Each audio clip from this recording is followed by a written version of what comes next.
A dark chapter unfolds in the annals of human history. Few events cast a shadow as dark and chilling as the Salem Witch Trials.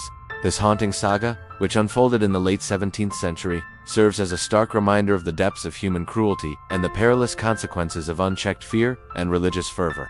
Join us as we delve into the heart of colonial Massachusetts and bring to life the terrifying ordeal of those accused and persecuted for alleged witchcraft in Salem. A brief overview of the events in 1692. Picture yourself transported back to the year 1692 in the small, tightly knit community of Salem Village, now known as Danvers, Massachusetts. The year has been anything but ordinary. The previous winter was harsh, and a simmering tension hangs in the air.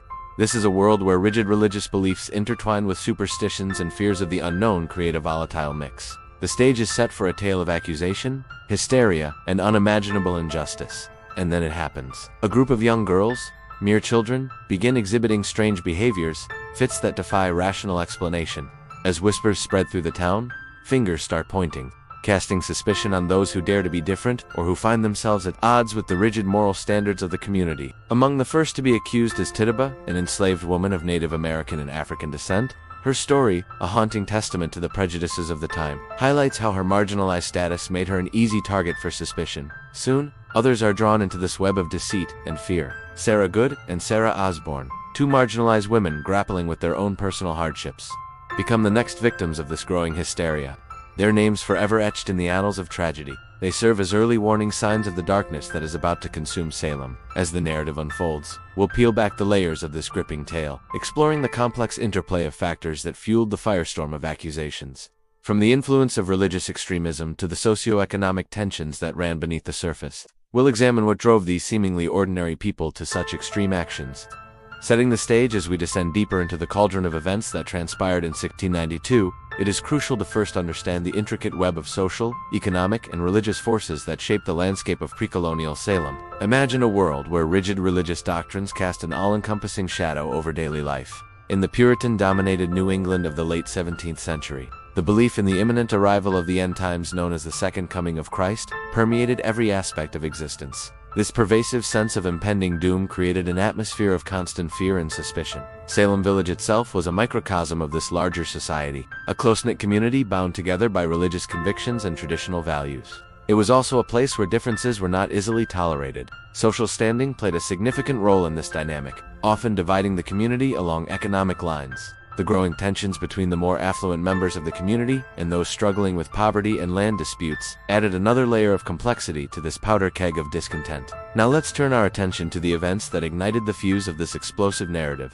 Picture this. It is January of 1692, when a group of young girls, caught in the throes of what can only be described as bizarre fits and convulsions, send shockwaves through the community. These strange episodes, devoid of any rational explanation, quickly become the talk of the town. Fear and speculation run rampant as townspeople grapple with the inexplicable. In this climate of uncertainty, the girls' accusations against Tituba, Sarah Good, and Sarah Osborne take center stage. Tituba, an enslaved woman of mixed Native American and African heritage, becomes the first to be accused of witchcraft. Her marginalized status within the rigid social hierarchy of Salem Village makes her an easy target for suspicion. Sarah Good, a destitute beggar, and Sarah Osborne, an impoverished elderly woman, are also ensnared in the growing vortex of accusations. These initial accusations, like stones dropped in a pond, create ripples that will soon evolve into a full-blown storm. As the narrative progresses, we'll continue to peel back the layers of this historical event, exploring the multifaceted reasons behind the choice of these vulnerable individuals. As the first accused witches, the accusations begin with Tituba, Sarah Good, and Sarah Osborne, now ensnared in the clutches of suspicion. The accusations begin to snowball, casting an ominous shadow over the once peaceful community of Salem Village. One cannot help but wonder, what exactly did these accused witches do to warrant such grave accusations? The answer, unfortunately, lies in the realm of the absurd and the deeply ingrained prejudices of the time. For Tituba, her enslaved status and her exposure to African and Native American cultures, which differed significantly from the dominant Puritan traditions, marked her as an outsider. Rumors swirled that she had used her alleged powers to curse members of the community, feeding into the frenzy of fear. Sarah Good, burdened by her poverty and marginalized existence, became a target as well. Her unconventional behavior and desperate pleas for assistance were misinterpreted and twisted into evidence of witchcraft. Similarly, Sarah Osborne, with her advanced age and physical ailments, was seen as a conduit to the devil, her frailties mistaken for the work of the malevolent supernatural. In the ensuing trials, These women, along with many others who dared to defy the rigid norms of Puritan society, found themselves accused of the most heinous crime imaginable, consorting with the devil. To make matters worse, the trials themselves were far from a fair and impartial process. Spectral evidence, essentially the testimony of those afflicted girls claiming to see the accused in their visions, played a pivotal role in securing convictions. This intangible and highly subjective evidence, devoid of any concrete proof, became the very foundation upon which accusations were made and lives were ruined. The accused had no chance to defend themselves against these ethereal claims. As the trials reached their climax, the stakes could not have been higher. For those convicted, the sentence was a grim one: banishment from the community, imprisonment, or the ultimate penalty, execution. With each passing day, the atmosphere in Salem village grew darker, consumed by the specter of witchcraft and fear. As we move forward in this harrowing tale, we will witness the devastating impact of these unjust trials on the lives of innocent individuals, and the profound implications for the very fabric of the community. Beyond the trials, with their unjust proceedings and reliance on spectral evidence, stand as a stark reminder of the fragility of justice in the face of mass hysteria. They tarnished the reputation of legal proceedings, offering a distorted reflection of the pursuit of truth, but the repercussions extended far beyond the courtroom. For those convicted, life took a brutal turn.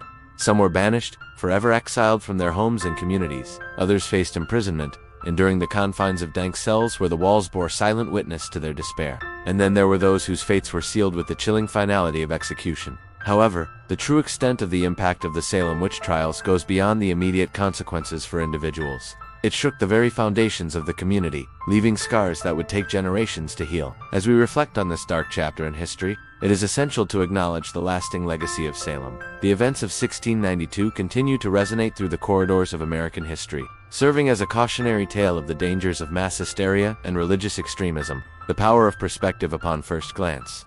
The story of Salem might appear as a straightforward historical account of a community consumed by fear and superstition, but when viewed through a modern lens, it unveils a much more nuanced and thought-provoking narrative. Consider, for example, the portrayal of the accused witches. Were they truly practitioners of dark arts, or were they merely victims of circumstance?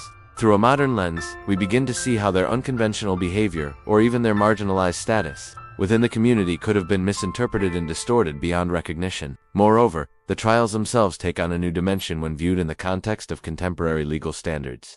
The reliance on spectral evidence and the disregard for due process raise questions about the nature of justice and the fallibility of legal systems. A modern lens in recent years. New research and historical analyses have shed further light on the complexities of the Salem witch trials. Historians have explored various factors that may have contributed to the events of 1692, offering fresh perspectives on this enduring mystery. Some argue that the eroding of traditional ways of life brought about by factors such as population growth, land disputes, and changing religious sentiments may have created a sense of unease and uncertainty that made the community more susceptible to the idea of witchcraft. Others point to the influence of external events, such as the Salem witch scare of 1647 and the broader intellectual and cultural shifts of the time, as contributing elements to the trials.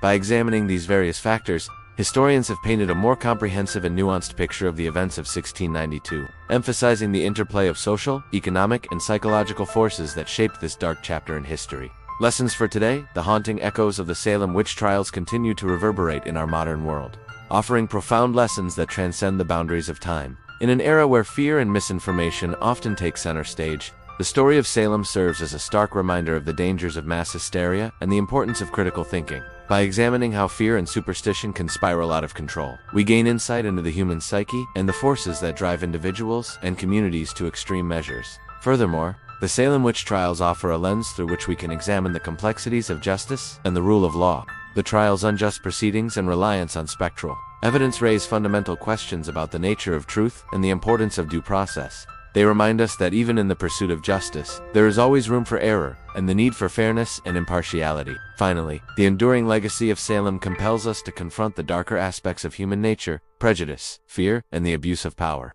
By acknowledging and understanding these tendencies, we can work towards creating a more tolerant, informed, and compassionate society. The enduring echoes as we bring this journey through the haunting history of the Salem witch trials to a close. It is essential to acknowledge the enduring power and relevance of this extraordinary event. The story of Salem transcends its historical context, serving as a timeless parable of the dangers of unchecked fear and the enduring strength of the human spirit. From the trials to the aftermath, each moment echoes with lessons that continue to resonate in our modern world. We have witnessed how fear and paranoia can morph into a destructive force, tearing apart a community and shattering lives. The trials themselves stand as a testament to the fragility of justice and the importance of critical thinking in the face of overwhelming hysteria. Moreover, the enduring fascination with Salem speaks to our innate curiosity about the darker aspects of human nature. The accusations, trials, and executions serve as a stark reminder of the destructive potential of prejudice, fear, and the abuse of power. As we reflect on this haunting history, let us remember those accused and persecuted during those dark days in Salem. Their stories, though tragic, remind us of the strength and resilience of the human spirit in the face of adversity. And let us also be aware of the lessons that echo through the ages. In a world where fear and misinformation often take center stage, may we remain steadfast in our commitment to justice, compassion, and the pursuit of truth.